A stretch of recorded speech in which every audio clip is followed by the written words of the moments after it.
Good morning, grinders. Welcome to DFS pregame show here on RotoGrinders. I'm Jordan Cooper, aka Blender at Blender HD. If you want to follow me there on Twitter. And this is the show where we'll take a look at yesterday's slate a little bit, go through results DB, maybe look at today's slate, maybe a little, whatever. We do whatever on this show. It's all guided by you by the YouTube chat, discussing DFS strategy, some math lessons, right? Some Excel stuff, right? So if you're here, hit the thumbs up button. I see you guys in the YouTube chat. Edward Brown, Sterling Woods, Real Life Pitcher, Suki Singh, Joe Mack, Card Fang, Hog Lawrence, Anthony Golding, Jerome Lewis, Daniel Hutchings, Eric Hippold, Shane Newman, the creature from the Glash Lagoon. Who the hell's that? There's a creature here. We got a creature from the Glash. What the hell's the Glash Lagoon? Is that is that a literary reference? Let's look that up. What's the Glash Lagoon? Glash Lagoon. It says Splash Lagoon. That's an indoor water park somewhere in Erie, Pennsylvania. The Glash Lagoon. No, there's no such thing as the Glash. Search and set for the Glash Lagoon. Okay, is there anything? No. Unless it's this guy. It's Brendan Glasheen. I guess that's who it is. I guess that we found out. 2 clicks. We found out exactly who that is. Okay. The Glash Lagoon. Okay. Whatever. I see Sterling Woods, you listened to and watched the latest Theory of DFS podcast. If you want to check that out, it's available on iTunes. It's free. I do it every week. And I had Ed Miller on as a guest yesterday. He's a poker author and wrote some works on DFS, and now he's into sports betting. He has a great book, The Logic of Sports Betting. So if you want to learn more about like the skill gap differences in DFS, which we do talk about on this show, but if you're interested in sports betting, how the actual ecosystem of sports betting works, right? Because 99% of the time, the content that's out there doesn't. We talk a lot about the parallels between DFS and sports betting. That DFS, 95% of the public, 95% of people are playing like one game, and the 5% that are good are playing a completely different game, right? And that's what we talk about a lot on this show, right? The game theory, the game of DFS, not the I know more about sports than you side of DFS, which is what 95% of people think it is. Sports betting is a very similar way. The 95% of people that bet on sports are playing one game, and the professional sports bettors that make their money are playing a completely different game. So check that out. It's on iTunes, on wherever you get your podcast, right? If you have a podcast app or wherever. And then you could also pick up his book. You can see I purchased it on May 20th, pretty much when it came out. So it's like what? It's $10. It's $10 on the Kindle. But if you bet on sports, this is read this book. Like that's like the theory of poker for sports betting. The theory of DFS for sports betting. So I just want to plug that a little bit, obviously, by the course, if you want. Let's see. Going through the YouTube chat a little bit. Right, okay, the Glash Lagoon person. I found out who he was. Ray says, hi, Jordan, just want to say you're the man. I appreciate your content every day. I came in 6th place last night in the 200K relay throw. Put 7 entries in and didn't use the optimizer. I never do. The relay throw, are we looking at, this is what this is. Can we find you? 6th place. RC 30, yeah, here you go, 7 entries, right? RC 3485. I did not play yesterday, okay? So just a disclaimer. So the nuances of yesterday's slate, I don't know that much about. I took the night off. I'm scaling back my MLB play. Once the NFL starts up, then we have Champions League soccer, and it's like something's got to give. I'm not cutting out MMA, right? So that's only 1 day a week, but I'll cut out some baseball. But take a look at this lineup. Okay, Bueller and Snell. Like pitching yesterday, like pretty much it was Snell and then like a bunch of people that scored that no one owned. Right? If you take a look at the ownership here for like the pitching, like the most was like Giolito and he dudded. It was Snell. Like Woodruff, I guess, was owned. Yeah, 20%. But then a lot of McCullers didn't get there. Ryu really didn't get there. Gomber, horrible. Gallen, nothing. But then you go down here, it's like, oh, please act like barely owned. Keegan Aiken, 20 points. Kikuchi, 19. Like no one owned them, right? Like as long as you got like 15 points out of both your as long as you had Snell plus any pitcher that had like at least 15 points, you probably were still okay. Because these pitchers were barely owned. We go back to here. We go back to Ray's lineup. We got a national stack. 5-2-1 national stack. Grandal's home run, right? Ahmed Rosario had a big game, right? So you had Rosario and Straw. I guess you needed Rosario at 43 points. Wow. Guess you needed him, right? I'm assuming the winning one. No, the winning lineup doesn't even have him. Wow. Well, McCutcheon had a game. Chapman had a game. I guess the Philly stack. Right. This is a 5-3 Philly Oakland that won the relay throw. Here's Nerdy Tenor. Philly stack with Ahmed Rosario. So there you go. About 4 points behind first place. But this was a 4-2-1-1 with Yarborough as the second pitcher, and this top pitcher was Lyles, and Lyles obviously had more points over here. Then Ray's lineup was the Nationals, who didn't really get. I mean, they got there because he got double-digit points out of Bell and Garcia and Kai Boom. He just didn't get enough out of Soto. You would have liked to get more out of Bueller. I mean, 187 is. I mean, you're 20 points behind, but still, I mean, look at this payout structure. I mean, this is just dumb. Like as I said, this is why I scale back my play for MLB. Like I'll be playing tonight, but I think I'm just playing like 6 lineups, and they're all in small field stuff. Like I'll play the 121, I'll play the 250, I'll play like 3 lineups into the 88, like something like that. But these relay throw, the main GPPs, $15 entries, and look at this: 50, 20, 10, 5, 2, 1. Steak knives. Like you're down to steak knives even before you get to 10th place. The disparity difference between 6th and 1st is ridiculous. So I'm just not going to devote. I'm not going to devote money to it. I'd rather play Thursday NFL Showdown than play classic slate MLB contests like this, especially in September. But congrats on the 1,000. You only played 7 entries, so they're $105 into 1,000. Even though you beat 15,680 players, 80 entries. This was better. This payout structure was better. If it was 30, 20, 10, 8, 6, 4.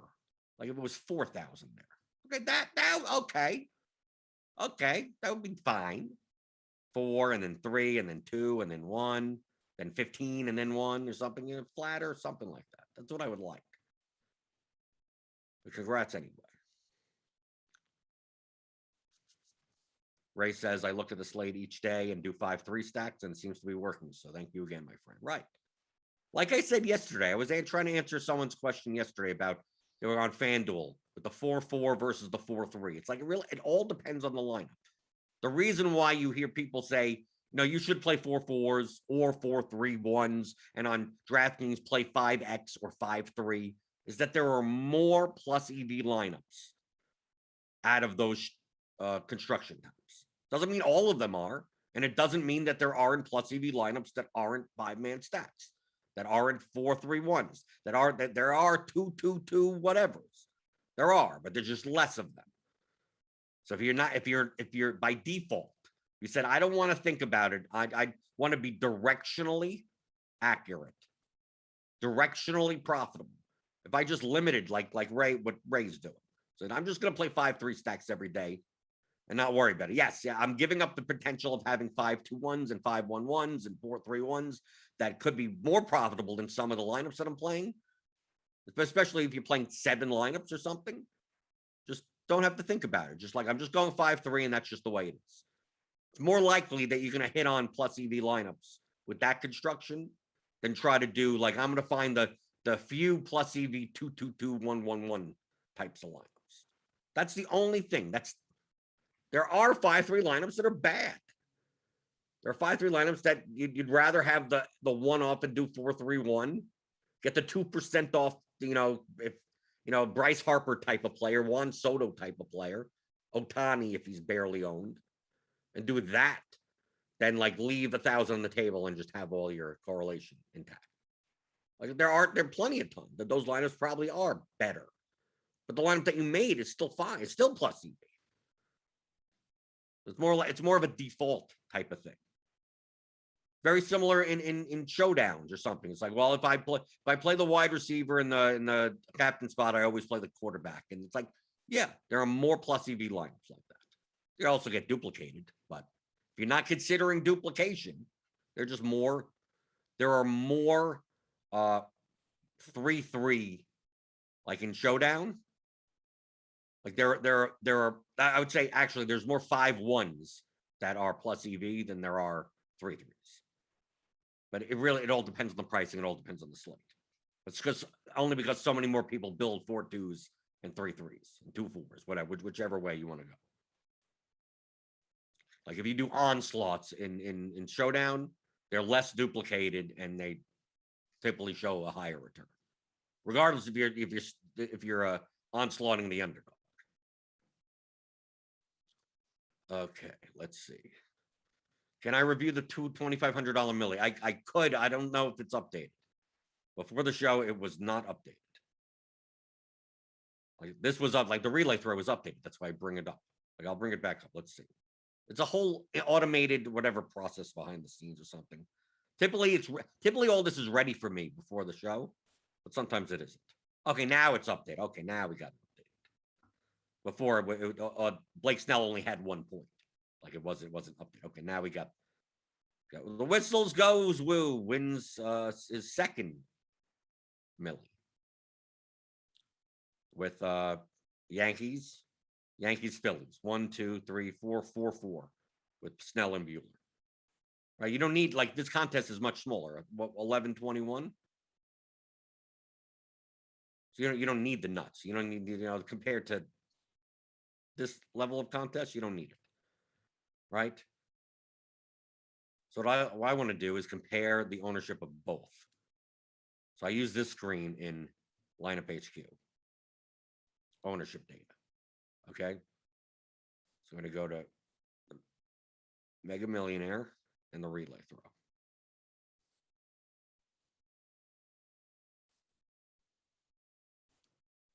Relay throw. The 200, the big one.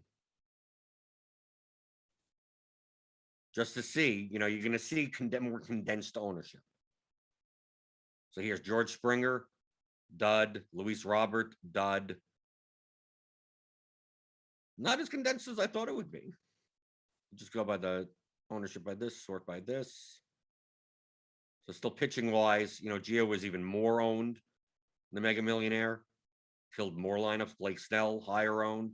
Buxton, almost 30% of lineups with a 3. George Springer, 23% of lineups with a 0. Rizzo was chalky. Okay, a lot of the chalk didn't get there. Look at all this. Take a look at, other than Rizzo, this lineup is fairly contrarian bat-wise, but you're still playing one of the 2 chalkiest pitchers on the slate with Snell. Here's Kyle Dvorak, who's been on the Theory of DFS podcast. Here's the Cleveland stack. Right, there's the Ahmed Rosario, 2% owned. See, Whistles doesn't have Ahmed Rosario here. So here's the Ahmed Rosario, but didn't get him all the way there.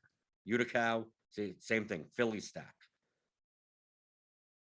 Phillies got there because of Marchand, Segura, Galvis didn't matter, Harper, McCutchen, and then the Springer one-off. Nope, that's Kiliuta. Anyone else there, he could have possibly won. Hoop, Philly stack, Giolito, he was the highest. Giolito, no, Utica had Giolito and Snell.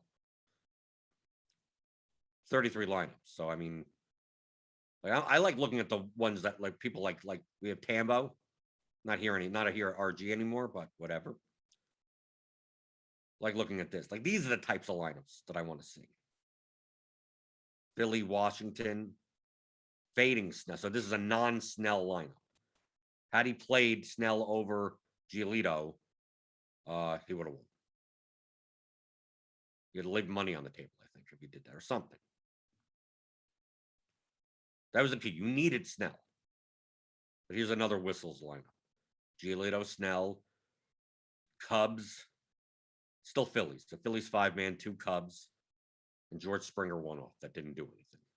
Squirrel Patrol. We had 20 lineups in here. Bueller, Giolito, so you're dead from the start because you don't have Snell. Still, you got the Philly stack. But, I mean, if you had Ahmed Rosario in your shortstop spot, you were doing well. Not many people play Cleveland. And the winning lineup is Philadelphia. I mean, you would expect Philadelphia plus something, plus Snell, plus something. Beep, I'm a Jeep was playing. It's a Philly stack. Sal Perez a catcher. Got Charlie Morton. Got good out of the pitchers, but just not enough. Brick's best lineup. He was playing 12 lineups. Yankee stack. 2 Philadelphia. Joey Gallo, New York. Snell, Woodruff. Okay.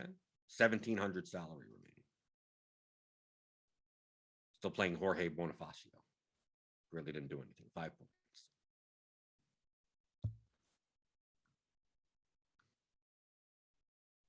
Is there something to learn from this? I don't know.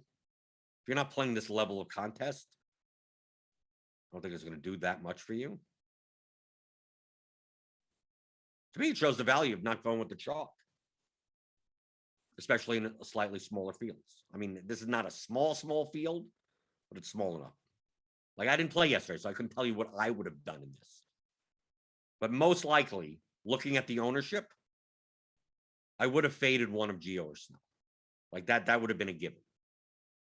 Like, I most likely, if I would have played one lineup into this, which I didn't, I wouldn't have played Giolito and Snell together. I would have played one of the two. Which one? I don't know.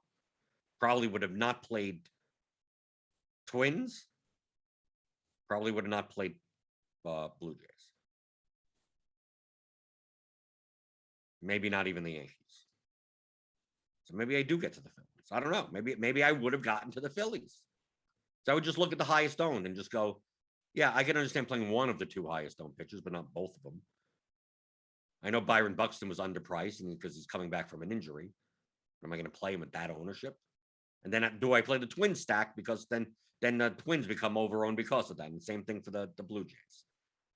So you go, I think the Twins and the Blue Jays are overowned. The Yankees may be overowned. Maybe. I don't know. Then you look and you go, maybe I get to the Rays.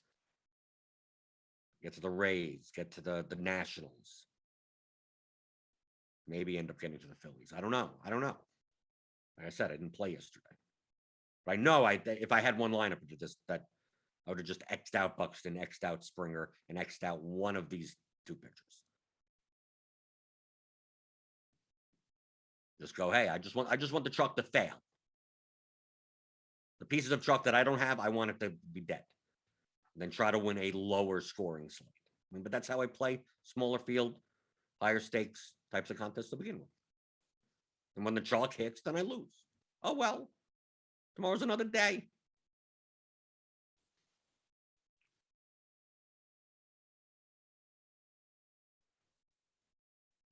Ozzy says, I went Snell and Woodruff, was debating Giolito or Woodruff all night until lock. I don't know why. Why were you debating that at all?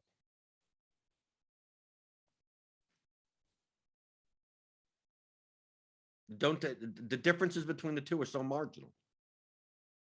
That's one thing that you shouldn't be doing. The closer the decision is, the less time you should be spending on it. Okay? That seems counterproductive to a lot of people. Time is better spent on the decisions that matter more than the decisions that don't. Okay? So I'm assuming yesterday the projection difference between Snell and Woodruff, or Giolito and Woodruff, any of those top pitchers, was marginal. Okay? And probably the ownership difference was marginal also. Like that, oh yeah, Snell maybe higher projected, but he's twice as owned as Woodruff. You know, like it becomes to the point of, like, they're both fine. Like, they're very close. That's the least important decision that you have to make because it's so close. People, then what they do is let me drill down, and they try to find, they use confirmation bias to find some little thing that is already accounted for in the projection that puts one person over the top, and you spend 20 minutes on that. You spend 30 minutes on that. You should be spending 30 minutes on roster construction and game theory and anything else other than that, than choosing between two players that are virtually the same. That's to play whoever you want. They're just like, you get at that point, just flip a coin. So like debating between players is just, to me, is a waste of time. You'd be better off spending that time doing something else. I'm more likely to run through lineups in lineup HQ than debate the differences between one or two players. I can look at two lineups. Like, oh, I'm putting in an entry into 250, and I'm debating. I'm looking. I'm like, okay, I can put one of these three lineups in. Unless I have some compelling reason to want one lineup over the other, I make that choice extremely quickly. Extremely quick. Why? Because if I think all three are about equal to each other, then what am I spending time on? I use a random number generator at that point. Just go to random.org, put in the 1 to 3, and then whatever comes up. But you need the process of getting it down to only having to choose between 3 lineups. That's what you should be spending your time on. Once you get it down to that point, you're like, oh, all 3 are about equal. All two are about equal. Then just flip a coin. It really doesn't matter. You think it does, but it doesn't. If it's truly that margin. Okay. Going through. Whistle's got another million. It is not. I don't know what much to learn from the Mega Millionaire that is that much different from the relay throw. Bunch of people put in $2,500 entries. Some people put in $82,500 worth of entries, and they made some money. There you go. Some people lost a giant squid. I think it didn't cash a single entry out of 33. What did he play? A giant squid. It's not even there. Or I guess this is this technically him? No, I don't think it's going to show. No, I just broke it. I broke results DB. Uh-oh.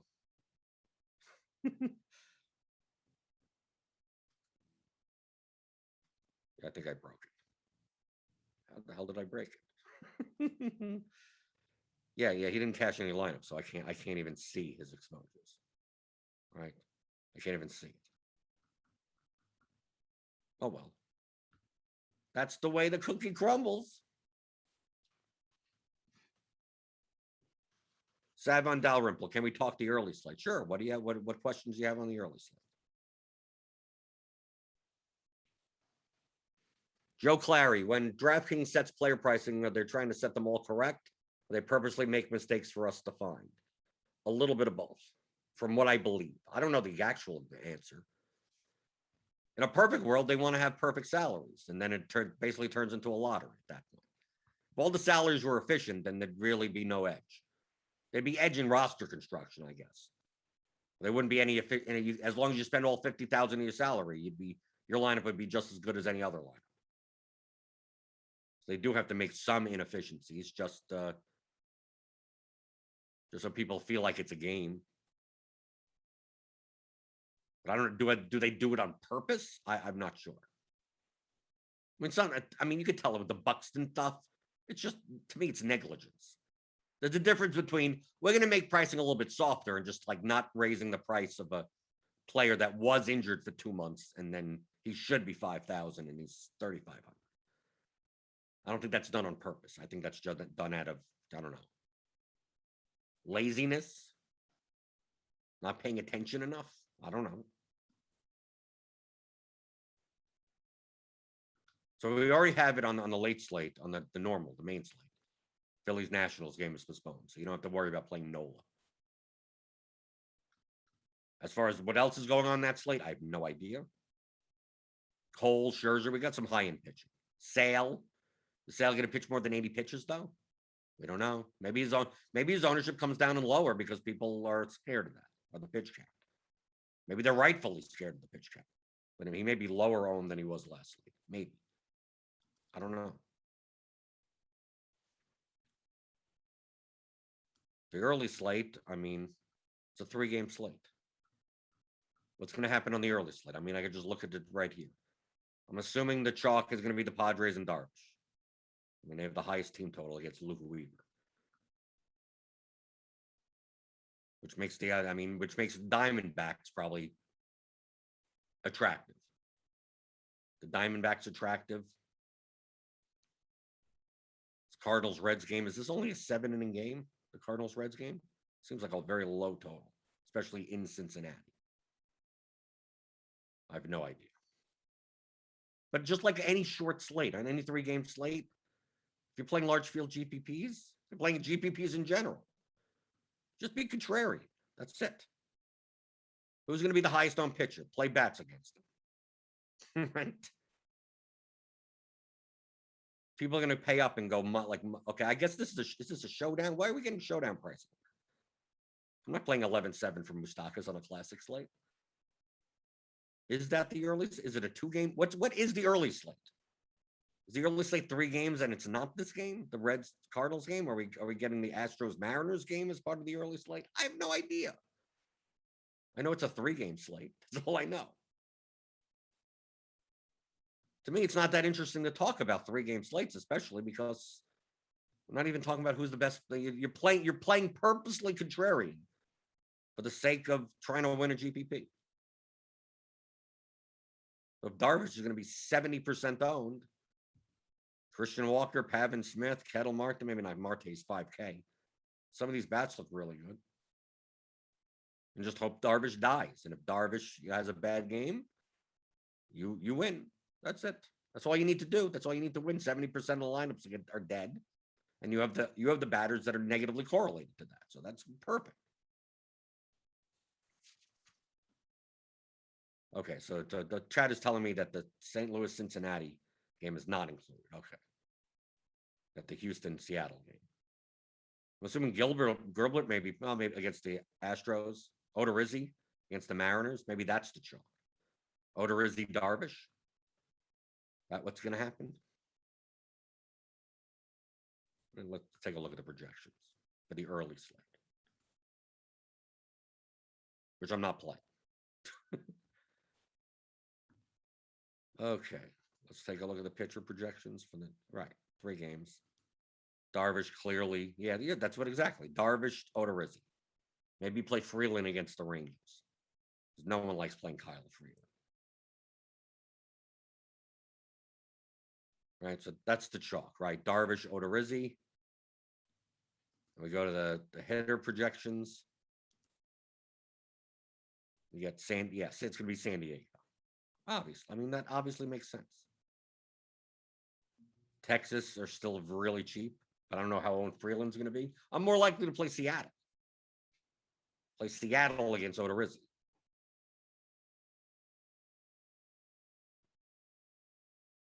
Who's pitching against San Diego? Luke Weaver, 8,900. Is he going to pitch long enough to? That's what I would be thinking. You fade Darvish, you play Arizona bats. You fade Odorizzi, play Seattle bats. You try to play as little San Diego bats as possible. Maybe one-offs. at scarce positions. Right? You play something like maybe you play Machado or Cronenworth, or you know Adam Frazier or something like that. The outfielders just play someone else.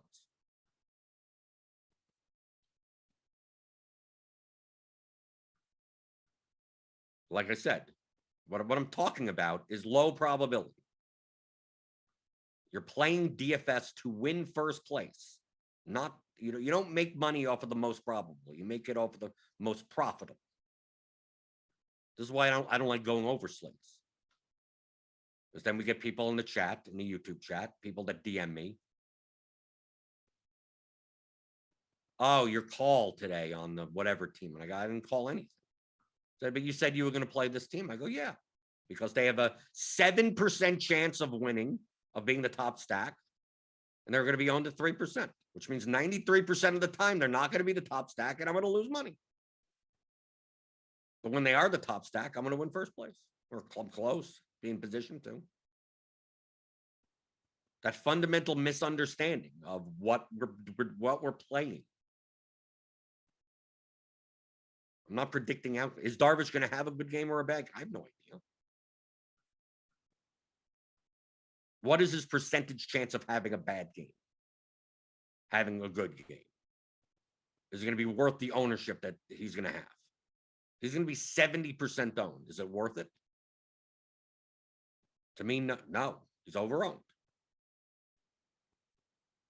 Which also makes the Diamondbacks under-owned. I would say half the time he puts up a great game. And then another 30% of the time, he puts up an average game. And another 10% of the time, he puts up a below average game. And then another 10% of the time, he gets crushed. So if the Diamondbacks are going to be, the Diamondbacks are going to be 5% owned on a 3-game slate, because Darvish is 70% owned, then those are good odds to take. But understand, it's like betting on a 20-sided die, and I'm giving you 300 to 1 odds. I'm picking enough on a 20-sided die. That's great odds. It's 20 to 1 for you to guess it right, and you can get paid 15 times that. So it's like, okay, I'm gonna bet 6, and it comes up 18. Then you go, oh, okay, I'm gonna bet 12. Then it comes up 2. Right? You're going to lose 95% of the time, right? It's one out of 20. But when you win, you're going to get paid 15 times the amount that you should be getting paid. Similar mentality. I know there's probably plenty of people that are watching the stream, that watch the pregame show every day, listen on the podcast. They're like, yes, we get it. These concepts are just, this is what we're already doing. But I don't know. There are always new people. They want to talk about the slate as if there's anything to talk, as there's much to talk about. We don't have the lineups in, even. This early slate. But the smaller the slate is, the more inefficient the market actually is. People gravitate to, I got to play Darvish in the Padres. Okay, then don't play it. Larger slates, the main slate today, you don't go, okay, well, everyone's going to play Garrett Cole. I'm going to play the Angels against them. It's like, oh, I mean, that is leverage. Yes, you're right. You could think in those terms, but there's also so many more options. On a 3-game slate, there's barely any options. So it's like, well, if I don't play the Padres and I don't play Darvish, like who can I play? There's only 6 teams on the slate. But on a slate where there's only 6 teams to choose from, and so many are choosing this team, playing the leverage against them is more worth it. Because if the Diamondbacks score 5 runs, maybe they're still the highest scoring team on the slate, because all the other games don't do anything, because there's only 2 other games. When there's 10 games on the slate, 11 games on the slate, it's like, well, if I'm not going to play Chris Sale, I'm going to play the Rays against him. It's like, well, why can't you play the Tigers? Why can't you play the Cubs? Why can't you play the Royals? We're facing much worse pitchers. Yeah, pitchers that aren't going to be owned. But there's just so many more options. So when you play a 5-man stack on DraftKings for a certain team, you're basically saying this lineup does well when that team is the highest scoring team on the slate. Can the Angels be the highest scoring team on the slate? Sure. It's less likely against someone like Garrett Cole. I mean, it could happen, but it's less likely against a more of an ace pitcher. Cole could have a bad game, but not a bad game that allows the Angels to be the top stack. Cole could give up 5 runs and be dead and be like, you shouldn't have it. If you faded him, you're good. But it didn't mean that the Angels stack did anything, Oh, they scored 5 runs, but then you had the Giants scored 13 runs. And they were and the Giants may have been just as owned as the Angels are, right? There's so many more teams to choose from. So if I do play the leverage game and stack against the higher owned pitcher, it's likely not going to be ace pitchers on a slate of this size. Maybe you attack the cheap SP2 that people are gravitating to. Or you just don't worry about it at all. There's no need to. You go, well, I'm going to take the Pirates against Rodon. Well, if Rodon's only going to be 10% owned, how much leverage are you really getting with the Pirates? That you'd rather just not play the Royals against Logan Allen. They have a higher team total. It's a crappier pitcher to go up against. There's so many more teams. Blue Jays, Orioles. Play the Orioles against Mats. Play the Yankees against Packy Naughton. I don't even know who that is. Packy Naughton. Sounds like a golfer from 1942. So that's the only reason why, like on 3-game slates, it's like I go balls to the wall. What's the easiest way for me to get first place on a slate where there's aren't many options? It's only 2-3 games. Well, the easiest way is to just go, well, who's the highest owned pitcher and stack against them? And you're going to fail 95% of the time. But when you don't fan, you get paid way more than you should. But on larger slates, like I don't have to go that direction. There are plenty of lower owned teams that you could just play instead of the chalky stack. Same for pitchers, right? Oh, everyone's going to play Scherzer. Everyone's going to play Cole. But you still got Rodon. You still got Sale there. I mean, you would have had Nola if that game wasn't canceled. You got other good pitchers. So it's not like one of those slates where it's like, well, Scherzer's on the slate, and then the next best pitcher is J.A. Happ. And that's it. And that's the drop-off. And it's like, okay, maybe there's going to be an opportunity cost into not playing the ace pitcher because all the other pitchers kind of suck on the slate. But we have other pitchers. So if you don't want to play Cole and Scherzer and you say, I'm going to play Sale and Rodon, okay. You could do that. But don't, if there weren't, don't say, I'm not going to play Cole. I'm not going to play Scherzer. I'm going to play Logan Allen plus Matt Harvey. Like that's probably getting a little too out there. You're probably giving up way too much of a projection standpoint. There are other good pitchers on the slate. You don't have to go to the total bottom of the well.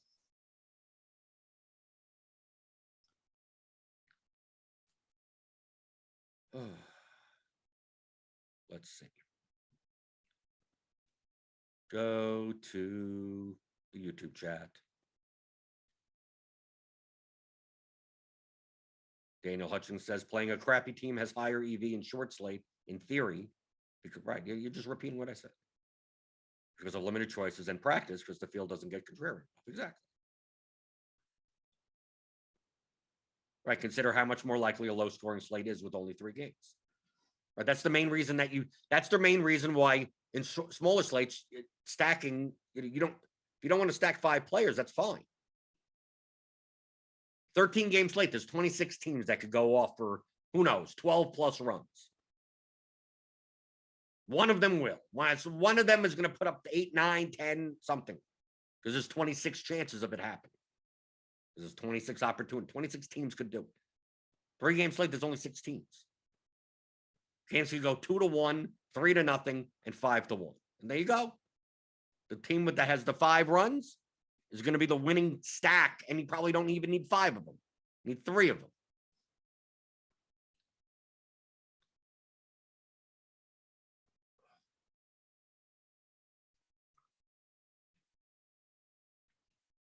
Let's see. Eric Hillpold, 9 days out from NFL. Are prices, average fantasy point per game is likely to change closer to game 1, week 1? I don't even understand. The price is already out. They're not going to change. The price is already out for week 1. The average fantasy points per game is going to be nothing. There's nothing there. There's no stats. I don't even understand the question. The salaries that are they're already out for the first slate for the Sunday slate, right? They're already out. I think the showdown, Thursday showdown is already out. They don't change the salary. Once the salaries are out, they don't change them. They may add players. I mean, we see that in MMA, right? They add a fight to the card, and they go, oh, okay, we're adding this guy and that. Or they have a cancellation, a replacement fighter, and they'll replace it. But they don't change the price. In order for them to change all the pricing, they would have to cancel the slate and then redo it again, which clears out all the contests. So they ain't going to do that.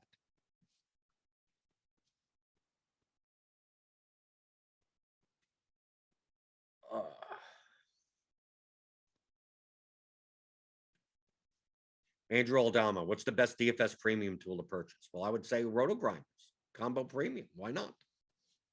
What am I supposed to say? You're watching a RotoGrinders show. What am I supposed? No, not RotoGrinder stuff. Something from a competitor or something, which could be fine. Click on the link in the description. Get $10 off your first month. Joe Clary, for MLB Cash, what was your ROI break even this year? And how did you split your overall money between head-to-head, double-ups, and 50-50s? These questions. Like, you have $100 to use for cash tonight. How do you spread it out? Did you post head-to-head or you join them? All of your question does not matter. The first thing that I'm going to ask is, what is your edge? And where is it? Okay? That's what matters. Everything in your question, 99% of it doesn't matter. 99% of it doesn't matter. The one that matters is, what is your edge in the contest that you're playing? And how could you allocate more money to the contests that you have a higher edge in? If you play head-to-heads against similar people and you beat them at a 70+% rate because they're horrible, well, I put all of it in those, and I put all of it in those contests, right? Someone wants to play me in a $50 head-to-head. Oh my God, I only have $100. Yeah, but if they're the worst player in the world and you're going to beat them 83% of the time, then that's where you should be putting your money towards. That's where your split should be going. Now, if you're playing if you're putting $50 of head-to-heads in the lobby, you're doing a lot of $1 head-to-heads, $2 head-to-heads. And you look and you're like, oh, I've been playing for a while and just like breaking even, losing money in head-to-heads.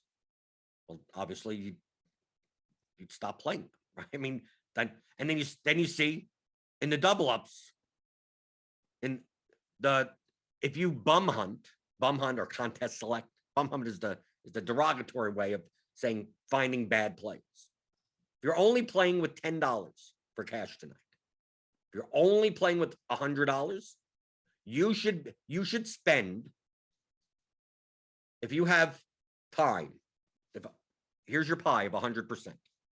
You should be spending less than 1% of your time on building your lineup. Less than 1%. As little as possible. The actual lineup that you play, if you're only playing with $100, spend almost no time on the line. You should spend 99.9% of your time finding the worst people in the lobby. That is the game. You should spend all day, check it every 20 minutes. Go to the 3-mans, go to the head-to-heads. Click through every single double up, like 11-man double ups, 23-man double ups. Obviously, you'll see people, because you play every day, you'll notice, I know who this guy is, that guy is, this person is. You'll know who the good players are. You're trying to find a couple, I'm going to open up a 23-man $1 double up. Do I see like 5 or 6 names in here that I've never seen before? I don't remember, don't have a badge. Enter the contest. So finding the opponents, the weakest opponents, you have a limited amount of volume, so you're able to be that discernible. That's what you should be spending your time on. If you told me I'm playing $5,000 worth of cash games tonight, like you ain't gonna going and spending your time picking out the $1 if you even obviously if you're playing that low, but even the $5 ones probably is not even worth your time. It's only represents so much percentage of your volume of your play that if you're playing $5,000 a slate in cash games, you're probably one of the better players in the lobby anyway. So it's like you're posting and just like you're leaving. You're not doing any of that type of contest selection, and especially at the lower level. But when if you're playing with $100, get the biggest edge you can. So like the split, like when you ask, how did you split your overall? What does it matter? Me.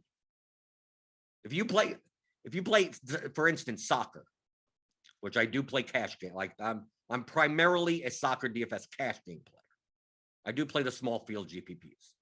And you ask me like what my split is, like, well, sometimes I'm playing $500 head-to-heads. Sometimes I'm playing $215. Sometimes I'm playing $1,000 head-to-heads. Sometimes I'm not. Sometimes I'm not playing the $100 11-man double up because it's 9 out of 11 and it's all the sharp players. If I don't see, I need to see at least one person I don't think they're good or never seen before. Then I don't play it. Do I check the $5 ones? No, I'm in all the $5 ones. I don't even care about that point. So I'm playing enough volume. I'm not going to just check every $5 double. Probably not even going to check the $25 doubles, but the 100 and above, yes. The head-to-head lobby, someone posted $1,000 head-to-head there that I've never seen before. I scoop them. They post 2, I'll take both of them. So I may be playing higher volume that day, and maybe I don't play other contests, right? Maybe I go, okay, I took $1,000 head-to-head. I was only planning on playing like $2,000, $2,500 worth of volume. So it's like, okay, well, now I'm not going to play the 555, the GPP. Maybe I'm not going to play all the maybe I'm going to take down my 215s unless someone, weird takes them. But I'm not going to auto match myself against guys that are like, maybe I think I'm slightly better than, but not like dramatically. So asking like what your split is, it's like, well, it depends on where your edge is on the slate, your skill relative to your opponents. And the less skillful you are, the more time you need to take to find worse players. If you're the best player in the lobby, everyone's worse than you. How much time do you have to take? Bum hunting. Not much. Everyone's worse than you. So you just post and you don't care. If you're in that middle range, you want to find the opponents that are worse than you. You'll actually make more money than the best players in the lobby because you're finding all of the worst players. And go, I'm going to play that $1 head-to-head there. I'm going to play that $3 head-to-head there. If you're even good enough, maybe you're one of the worst players, and if you're not skillful enough, then there's no amount of split. There's nothing that could save you. There's nothing.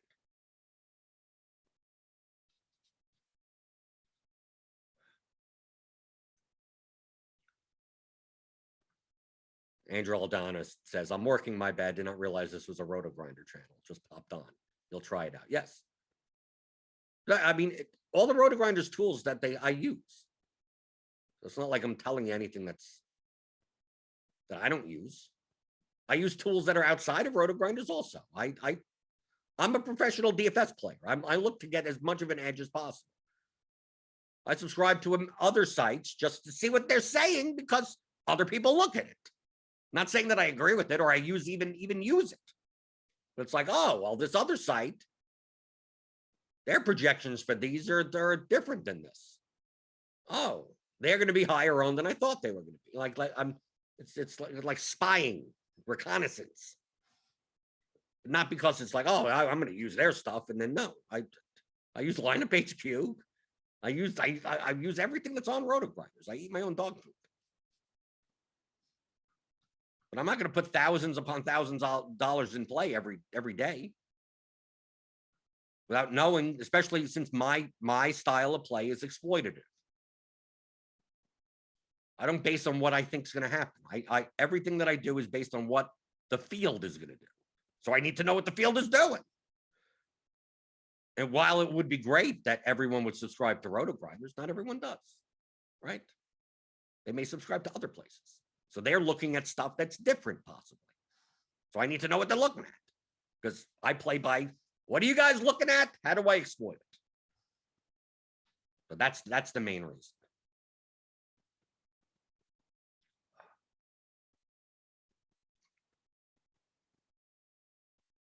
Joe Clary, thanks for explaining. Can we see your soccer cash game roto tracker? Like to see how the swings for cash are. Let's see. Let's take a look. Roto tracker. Let's take a look at this year. So far, I'm not doing good this week. Let's see. Where are we going? Graphs. This is my overall. Oh, there you go. Let's go. This year, sport. Where's date? Date. Time period. This year. Let's take a look. This year, the problem with Roto Tracker is that double ups and head to heads are split. I wish they were like there was a cash game type of filter. Sport, soccer, ad. I mean, I could just pretty much show you this. So I play yes, I do have some GPP wins in here, but typically they're smaller field stuff. So soccer is going to be mostly cash games, if it ever loads. Right. There you go. So this is this year. Go overall. So here's my soccer graph. This is mostly cash games. Right? Yeah, I have some small field, wins in here, little spikes. Because there's no way to really win. You can't win $100,000 in soccer. Maybe once in a while, like World Cup or something. So this would be soccer. If we take a look at, let's see, category, head-to-head, maybe. Yeah, something like this. Yeah, I mean, during during COVID, like this is what 2009, just before COVID. Yeah, I had a bad 2020. Yeah, I had a downswing over there, and then I got it right back up. But understand that the soccer cash lobby on DK is probably the hardest on DraftKings. Maybe it's not in the $1 to $3 range. I can't see those contests. But once you step up to $5 in the DK soccer cash lobby, you better be good. You have better be good. Because it is sharp. Because you're gonna be playing with the best DFS soccer players in the entire lobby in every contest. It's gonna be me, it's gonna be Pew, it's gonna be Saramex, it's gonna be Redcoat, it's gonna be Moneyball, it's gonna be PSU, it's gonna be Fear My Turtle, it's gonna be who else? Other guys in there. I don't know. I'm listing off players that have been playing DFS soccer since like I started playing, right? Like it's still the top players in the lobby. 2015, October 2015, lobby looked the same. People come and go. Very sharp lobby. Anything else before we get out of here? Let's see. Anthony Golding, starting off with a $200 bankroll in FanDuel for NFL, hopefully can turn it into 2,000 real quick. Well, that's probably not a good attitude to have. Real quick. What are your version of real quick? You're most likely not. Turning $200 into $2,000 is probably harder than turning $2,000 into $20,000. It gets exponentially. It's just like compounding interest. It becomes easier. Stephen Smith, how much of the showdowns do you play for MLB? I rarely ever play MLB Showdown. Maybe during the playoffs of the World Series, maybe. But I regularly don't play MLB Showdown. I mean, I could. When I say that I don't play something, it's not because like I can't beat it. It's because I'm only one person, and how much time can I devote to 8 million different things and still play well?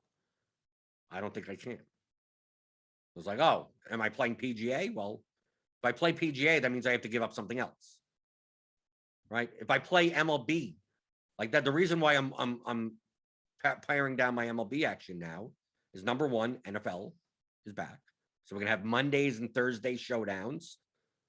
Sunday is going to be NFL day anyway, so it doesn't even matter. But then soccer is primarily on Saturday. But we're going to get Champions League soccer back, which is Tuesdays and Wednesday afternoons. So if I'm going to be focusing on that on Tuesday and Wednesday afternoons, how is my MLB play going to suffer later in the day? I might as well just not play. And then you have, okay, do you play the night slate for MLB? Well, I could. Do I play the showdowns for like how at some point there's some diminishing return of like, I can't concentrate on things. I'm going to make mistakes. If you're able to do it, great. There are people that are able to do that and play on multiple sites. It's the same thing with multiple sites. Like, oh, you've been playing on Draftkings. How come you don't play on FanDuel? Because I'm only one person. Not because I can't play well on FanDuel, because I can't play well 2 sites at once, playing 150 entries, and also doing single entry lineups manually, and also preparing for that night's showdown, right? It's the baseball slate on Thursday, but I'm also doing showdown lineups. So it's like how, and then there's a night slate for MLB that comes out of showdown. Like what? At some point, I have to throw up my hands and go, sure, I could beat all these games, but I'm going to focus on the ones that I could beat the best and concentrate on the most. People try to do too much. It's very rare to have someone that you're able to do everything well. Even then, it's not. Even the high stakes, high volume pros would even tell you that. I mean, take a look. I mean, on a regular basis, at least one of the high volume players screws up their lineups every single night. Well, on FanDuel or DraftKings or Super Draft or Yahoo. When Fantasy Draft was around, I used to play on Fantasy Draft and see like a sharp players have 150 dummy lineups into the large field GPP. Just go, well, okay. They played, it's like $20 entries. They have $3,000 worth of entries, and it's all the same line. It's like, what happened there? You know what happened? It's the last site they were working on everything else, and they ran out of time, or they forgot about it. They're only one person.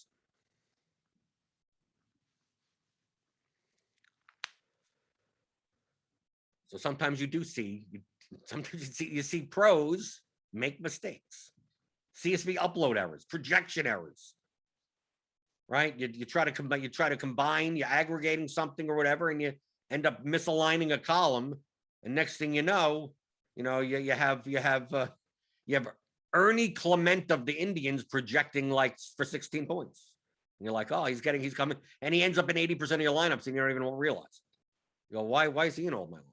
Why does he project? Oh, because Excel error, right? Cut and paste problem, right? A letter was off, a comma was missing, right? You see that. Dwayne Bones, how do you approach NFL Showdown? That's a little vague of a question. What I would suggest is you watch RotoGrinders content. We're going to have showdown shows Sunday night, Monday night, Thursday night with showdown strategy. So you can get that here at RotoGrinders. So today we got the Swolecast. Swolecast is coming up. Maybe they'll talk about football. Then we got Grinders Live later today, discussing the main MLB slate. Crunch time for premium members. So go check that out. I'm always in the RotoGrinders premium Discord. So if you sign up for RotoGrinders premium, single sport, combo premium, you could always tag me in there, ask me a question, whatever you want. So sign up, There's a link in the description. Get $10 off your first month. And then a lot of the concepts that I talk about, most of them, all of them, are in my audio course. The Theory of Daily Fantasy Sports, 15 hours audio DFS masterclass. You could, I mean, it applies to any sport. So you could listen. Most people listen more than once. How to think like a professional DFS player. Game objectives, player selection, expected value, leverage, correlation, construction, risk management, exploits, psychology. Just like I said in the very beginning with the logic of sports betting, what Ed Miller is doing with his book. 95% of people play DFS this way. The winning 5% of people play it a completely different way, right? A lot of people think they're playing this game, but they're really playing this game. So knowing the game that you're playing, that's what this is all about. So go to theoryofdfs.com, pick it up, hit the thumbs up button on your way out the door, smash those thumbs up, down, all around. Hit the subscribe button if you're new here. Hit the notification bell to know when we go live. There'll be plenty of content on this YouTube channel. So that notification bell should be going off all the time. And I will see you tomorrow, as I always do, Monday through Friday, 11 o'clock Eastern, for the DFS pregame show on RotoGrinders.com.